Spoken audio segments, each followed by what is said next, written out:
प्रिय आत्मन, कुछ प्रश्न आए हैं जिस पे आज हम चर्चा करेंगे। इसमें पहला प्रश्न है, पति और पत्नी को ध्यान साथ में क्यों करना चाहिए? इससे क्या लाभ और हानि होता है? देखिए, जो भी ध्यान करेगा वो धीरे धीरे शांत होता जाएगा, आनंदित होता जाएगा, मौन होता जाएगा। तो अगर एक शांत होता जाए, आनंदित होता जाए और मौन होता जाए, और दूसरा ऐसा ना हो, जैसे पति शांत हो रहा है, पत्नी शांत नहीं हो रही है, तो कलह पैदा होगा, झगड़े बढ़ेंगे। क्यों? क्योंकि पत्नी आनंद में बैठी हुई है और पता चला पति परेशान है, तो एक कहीं न कहीं एक अंदर में एक हीन भावना आएगी कि यार वो तो शांत बैठी है और मैं अशांत हूँ। और जैसे जैसे पत्नी का ध्यान बढ़ता जाएगा वो आनंद में होती चली जाएगी, बातचीत बाहर ज्यादा कम बोलना कर देगी, अंदर में ही वो आनंद में रहेगी। जब उसको टाइम मिलेगा तो ध्यान में चली जाएगी, जब वो ध्यान में चली जाएगी पति बोर होगा। इस तरीके से दोनों में झगड़े बढ़ते जाएंगे। तो इसलिए अच्छा ये होता है कि अगर हस्बैंड और वाइफ, पति पत्नी दोनों साथ साथ ध्यान करते हैं तो दोनों साथ साथ आनंद में जाते हैं और एक दूसरे को सपोर्ट करते हैं। लेकिन अगर एक कर रहा, एक नहीं कर रहा है, तो इससे कलह बढ़ती है, झगड़ा होता है। इसलिए हम ज्यादातर सजेस्ट करते हैं कि दोनों साधना करें, पति भी साधना करे और पत्नी भी साधना करे। बाकी लाभ और हानि का ऐसा कुछ नहीं, क्योंकि आप जब अंदर में जाओगे तो अकेले जाओगे।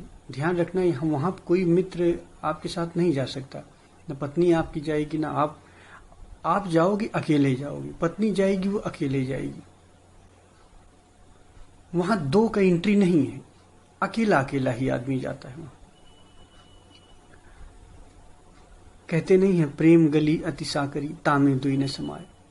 उसमें दो आप खुद नहीं जा, आप जब मिट जाते हो तब आप जाते हो।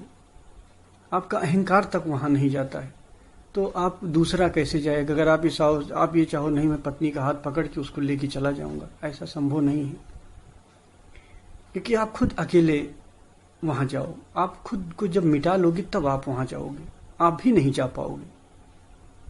इसलिए ये ना सोचो कि हाँ हम जाएंगे तो उसको लेके जाएंगे। आप भी ध्यान करो, आपकी पत्नी भी ध्यान करे, दोनों लोग ध्यान करो। जब दोनों लोग करोगे तो एक दूसरे का सपोर्ट रहेगा, बाहर प्रॉब्लम नहीं आएगी। इसलिए कहते हैं साथ ध्यान करने के लिए। दूसरा प्रश्न आपने पूछा है, पति और पत्नी के 7 जन्मों की स्थिति क्या होती है? क्या सच में पति और पत्नी 7 जन्मों का रिश्ता होता है? हाँ, ये पहले भी सवाल हमसे पूछा गया है कि ये 7 जन्मों का क्या चक्कर है, क्यों कहते हैं। दरअसल होता क्या है, ये 7 जन्म नहीं, ये 7 चक्र की बात कही जाती है। जैसे हमारे भीतर जो 7 चक्र होते हैं, ऐसा कहा जाता है कि ये जो 7 चक्र होते हैं, पति और पत्नी का संबंध तब तक रहता है जब तक दोनों के सातों चक्र न चल जाएं। ऐसा नहीं कि 1 2 3 4 5 6 7 जन्म पति और पत्नी साथ रहेंगे, 8वें जन्म से पत्नी दूसरे की हो जाएगी और पति दूसरे का हो जाएगा, ऐसा नहीं। पति और पत्नी इस जीवन में तब तक साथ में रहेंगे, नया जन्म मिलता जाए, नया जन्म मिलता जाए, तब तक जन्मों जन्म वो साथ रहेंगे, जब तक उनको सातों चक्र न जग जाए। इसलिए कहा गया है। लेकिन इसमें कुछ और भी रहस्य है जिसके बारे में हम बताना चाहेंगे।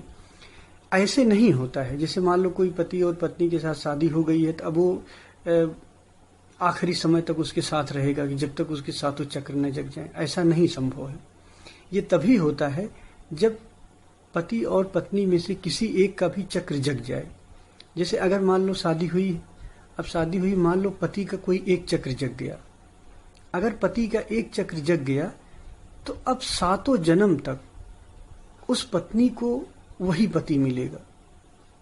या अगर कोई पत्नी है, वो साधना कर रही है और साधना के दौरान उसका कोई भी एक चक्र जग जाए, मूलाधार, स्वाधिष्ठान, मणिपुर, अनाहत, विशुद्ध, आज्ञा, सहरसार, कोई भी एक चक्र अगर जग गया, चाहे नीचे का ही चक्र जग जाए, तो वही पति उसको तब तक मिलेगा जब तक दोनों के सातों चक्र न जग जाए।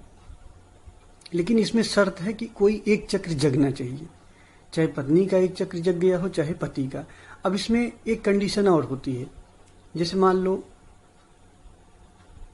पति का एक चक्र जग गया, ठीक। अब पति और पत्नी दोनों 7 जन्म तक आप साथ रहेंगे, मतलब 7 जन्म का मतलब कि अब सातों चक्र जब तक न जग जाएं तब तक साथ रहेंगे। लेकिन अगर उसके पहले पति मुक्त हो गया तब क्या होगा? क्योंकि अगर पति मुक्त हो गया तो अब अगला जन्म पति का तो नहीं होगा, लेकिन पत्नी होगी। तो उस जन्म में पत्नी कुंवारी रहेगी। मतलब देवता लोग ऐसी परिस्थिति रचते हैं कि उसकी शादी नहीं हो सकती है। मतलब वो जितने भी जन्म उसके आगे होंगे उसकी शादी नहीं होगी, वो कुंवारी रहेगी। यही पति के साथ भी होता है कि अगर मान लो पत्नी का एक भी चक्र जग गया और आगे चल के पत्नी अगर मुक्त हो जाती है, आखिरी चक्र जग जाता है पत्नी का और पति का नहीं जग पाता है, अब पति के जितने जन्म होंगे वो कुंवारा रहेगा, किसी भी कारण से उसकी शादी सक्सेस नहीं होगी। लेकिन ये शर्त तभी है जब दोनों में से किसी के भी एक चक्र जग जाए। अगर दोनों के कोई चक्र नहीं जगे हैं तो वो पति पत्नी जरूरी नहीं है कि अगले जन्म में भी साथ रहें, ऐसा होता है। बहुत से ऐसे लोग होते हैं कि उनके कोई चक्र नहीं जगे हैं, नॉर्मल आदमी हैं। अगर नॉर्मल आदमी है, एक भी चक्र नहीं जगा है, तो अगले जन्म में जरूरी नहीं कि वही उसकी पत्नी हो। हाँ, जो हमारे खास होते हैं, कुछ लोग मेरे अपने होते हैं, ज्यादातर अगले जन्मों में भी हमारे वही लोग आसपास में होते हैं, लेकिन वो रिश्ता जरूरी नहीं कि पत्नी का ही आपके साथ रहे।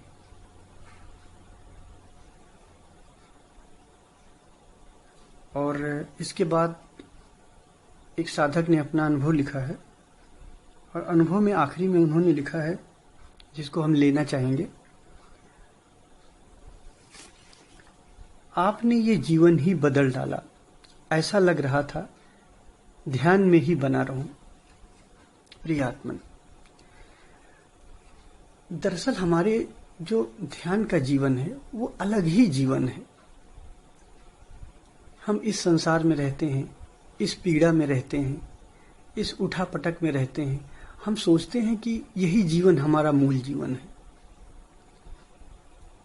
बहुत ज्यादा हम क्या करते हैं, हम सोचते हैं कि हम बहुत दुखी हैं तो कुछ ऐसा आयोजन कर लें कि हम सुखी हो जाएं। लेकिन क्या सुखी हो पाते हैं?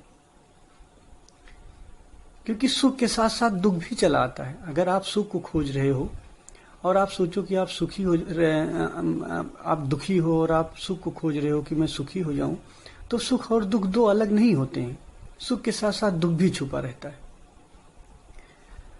तो ये आयाम हम कितना भी कर लें, कितना भी आयोजन कर लें संसार में, हम दुखी ही होते रहते हैं। लेकिन हमारे जीने का एक और भी ढंग है, एक और भी नजरिया है। अगर हम उस आयाम में जीते हैं जहां मेरा साक्षी है, जहां मेरा होना है, जहां होश है, जहां मैं हूं, उस आयाम में आनंद ही आनंद है। वो ऐसा आयाम है कि वहां हमें कुछ खोजना नहीं पड़ता है। अनायास ही हमें सुख और आनंद बरसता रहता है। अनायास ही परमात्मा हमारे जीवन में बरसता रहता है। हम चाहें भी तो हम उससे मुक्त नहीं हो सकते हैं, उस आनंद से। और वो इतना परिपूर्ण होता है, इतना यथार्थ होता है कि उसमें हमें ऐसा नहीं होता हम बाहर के सुख में थोड़ी देर सुखी रहते हैं, फिर हम देखते हैं कि थोड़ी देर में हमारा पूरा का पूरा सुख खत्म हो गया, सब चला गया। दरअसल जो सुख को खोजता है और जो दुखी रहता है, दोनों एक ही हैं। एक आदमी दुखी है और वो सोच रहा है कि मैं सुखी हो जाऊं समय के अंदर, कि वो दुख से सुख में जाना चाहता है। तो वो जो दुखी हो रहा है और जो सुख में जाना चाहता है, वो दोनों एक ही है। दृश्य और दृष्टा दोनों एक ही। लेकिन जब हमारा ये दोनों दृश्य और दृष्टा दोनों गिर जाते हैं, ये हमारा आयाम चला जाता है और केवल मेरा होना मात्र रहता है।